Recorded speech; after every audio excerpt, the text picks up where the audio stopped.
Je fais une petite vidéo vite fait, sans montage, sans rien, pendant que je promène mon chien, parce que je pense à ce que m'a dit un de mes élèves.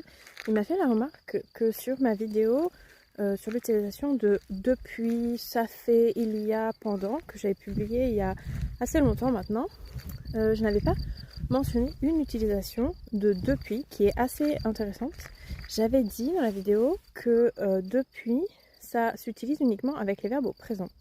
Et en fait, c'est vrai avec la forme affirmative, mais ce que me disait mon élève, c'est que ce n'est pas vrai avec la forme négative. Quand on utilise depuis à la forme négative, on utiliserait un temps du passé.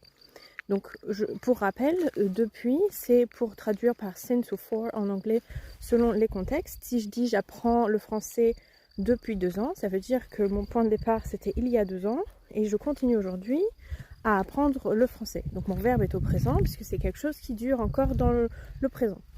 Mais si je dis je n'ai pas parlé espagnol depuis 2 ans, ça veut dire, donc mon verbe ici est au passé composé, ça veut dire que j'ai arrêté de parler français il y a 2 ans et qu'encore aujourd'hui je ne parle pas espagnol, j'ai dit.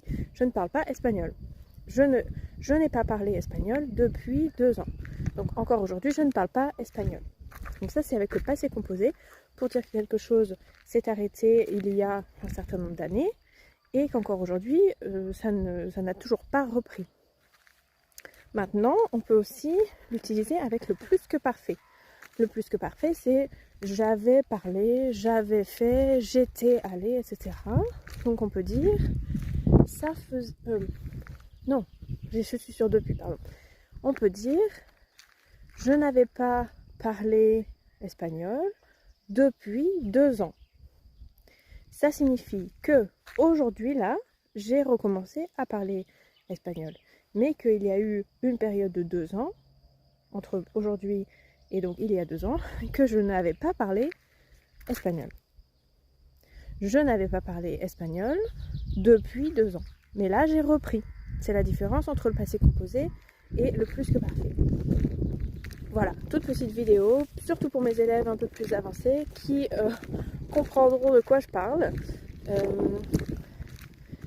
Voilà, c'est tout.